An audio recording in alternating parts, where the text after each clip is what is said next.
Hello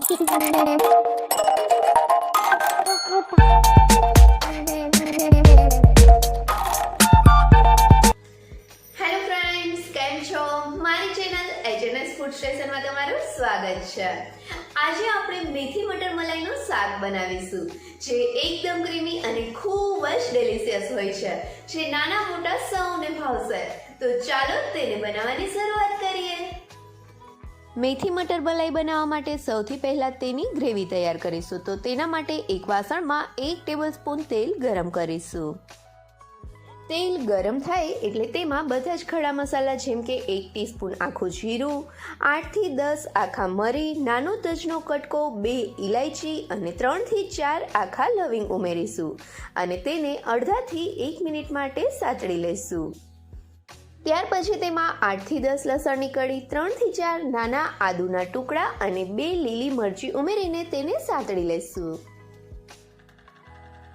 લસણનો ઉપરથી થોડો કલર ચેન્જ થવા લાગે એટલે તેમાં 8 થી 10 કાજુ અને 3 મીડિયમ સાઇઝની ડુંગળીના કટકા ઉમેરી દઈશું અને હવે બધી જ વસ્તુને સરસથી મિક્સ કરી લઈશું.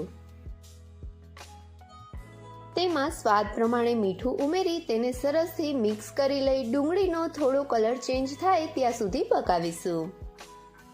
ડુંગળી પાકતી હોય ત્યારે એક વાસણમાં અડધાથી 1 કપ જેટલું પાણી લઈ તેમાં અડધા કપ જેટલા લીલા વટાણા ઉમેરીશું અને તેને 5 મિનિટ માટે બોઇલ કરીશું, જેથી વટાણા સરસથી પાકી જાય. વટાણાની ક્વોન્ટિટી તમે તમારા ટેસ્ટ પ્રમાણે વધુ ઓછી લઈ શકો છો. હવે અહીંયા જોઈ શકાય છે કે ડુંગળીનો ટ્રાન્સલ્યુસન્ટ જેવો કલર થવા લાગ્યો છે. એનો મતલબ છે કે ડુંગળી પ્રોપરલી કૂક થઈ ગઈ છે. તો હવે ગેસની ફ્લેમ બંધ કરી દઈ ડુંગળીને થોડી ઠંડી થવા દઈશું. 5 મિનિટ જેવું થયા પછી ચેક કરીએ તો જોઈ શકાય છે કે વટાણા પ્રોપરલી કૂક થઈ ગયા છે. તો હવે ગેસની ફ્લેમ બંધ કરી દઈશું અને વટાણામાં રહેલું એક્સ્ટ્રા પાણી કાઢી લઈશું. અને બીજી સાઈડ આપણે જે ગ્રેવી માટેનો વઘાર કર્યો હતો તે મિક્સચર પણ ઠંડુ થઈ ગયું છે. તો હવે તેને મિક્સર જારમાં લઈને તેને ગ્રાઇન્ડ કરી લઈશું.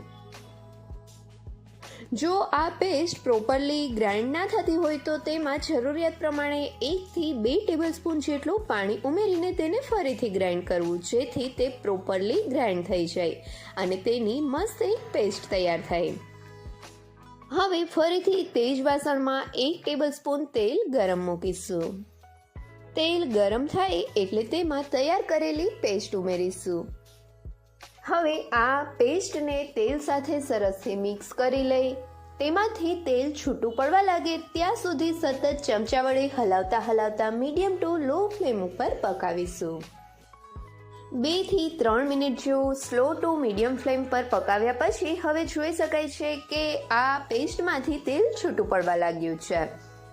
તો હવે તેમાં 2 થી 2.5 કપ જેટલી ઝીણી સમારેલી મેથી ઉમેરીને તેને સરસથી મિક્સ કરી લઈશું અને મેથી પાકે ત્યાં સુધી તેને પકાવીશું.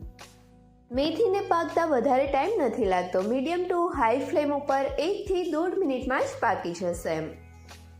1.5 મિનિટ જેવું પાક્યા પછી હવે જોઈ શકાય છે કે મેથી સરસથી પાકી ગઈ છે. તો હવે તેમાં બોઇલ કરેલા વટાણા ઉમેરીશું અને તેની સાથે જ 0.5 થી 1 કપ જેટલું પાણી ઉમેરીને સરસથી મિક્સ કરી દઈશું.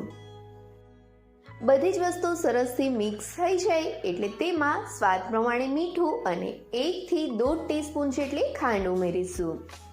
આગળ ડુંગળી પકાવી ત્યારે પણ મીઠું એડ કરેલું હતું એટલે મીઠું વધારે ના થાય તેનું ખાસ ધ્યાન રાખવું.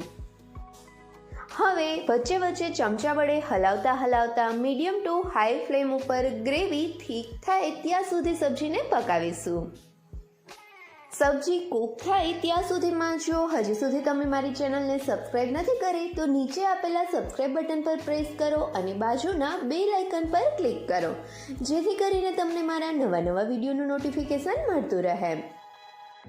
4 થી 5 મિનિટ જેવું મીડિયમ ફ્લેમ પર પકાવ્યા પછી હવે ગ્રેવી થીક થવા લાગી છે. તમારે જે કન્સિસ્ટન્સીની ગ્રેવી જોતી હોય એ રીતે સબ્જીને વધુ ઓછું પકાવી શકો છો. હવે ગેસની ફ્લેમ સ્લો કરી દઈ તેમાં 2 થી 3 ટેબલસ્પૂન જેટલી મલાઈ એટલે કે ફ્રેશ ક્રીમ અથવા તો દૂધ ઉપર જે મલાઈ થાય તે મલાઈ ઉમેરીશું. મલાઈ સરસથી મિક્સ થઈ જાય પછી ગેસની ફ્લેમ હાઈ કરી દઈશું અને ફૂલ ફ્લેમ ઉપર સબ્જીને અડધાથી 1 મિનિટ માટે પકાવીશું. મલાઈ ઉમેર્યા પછી સબ્જીને વધારે પકાવવાની નથી. સબ્જીમાં આ રીતે બબલ્સ થવા માંડે એટલે કે સબ્જી સરસથી ઉકળવા લાગે એટલે ગેસની ફ્લેમ બંધ કરી દઈશું. તો આપણું આ એકદમ ક્રીમી અને ટેસ્ટી મેથી મટર મલાઈનું શાક તૈયાર છે. દેખાય છે ને કેટલું મસ્ત કે જોઈને જ મોઢામાં પાણી આવી જાય. તો ચાલો ફટાફટ આ ગરમા ગરમ મેથી મટર મલાઈના શાકને સર્વિંગ પ્લેટમાં લઈ ઉપરથી મલાઈ વડે ગાર્નિશ કરીને સર્વ કરીએ. તમે પણ એકવાર આ મેથી મટર મલાઈનું શાક ઘરે જરૂરથી બનાવશો અને મને કમેન્ટ કરીને કહેજો કે તમને મારી રેસીપી કેવી લાગી. જો રેસીપી ગમે તો વિડીયોને લાઈક કરજો અને તમારા ફ્રેન્ડ્સ સાથે શેર પણ કરજો. અને હા, મારી ચેનલને સબસ્ક્રાઈબ કરવાનું ભૂલતા નહીં. Thank you so much.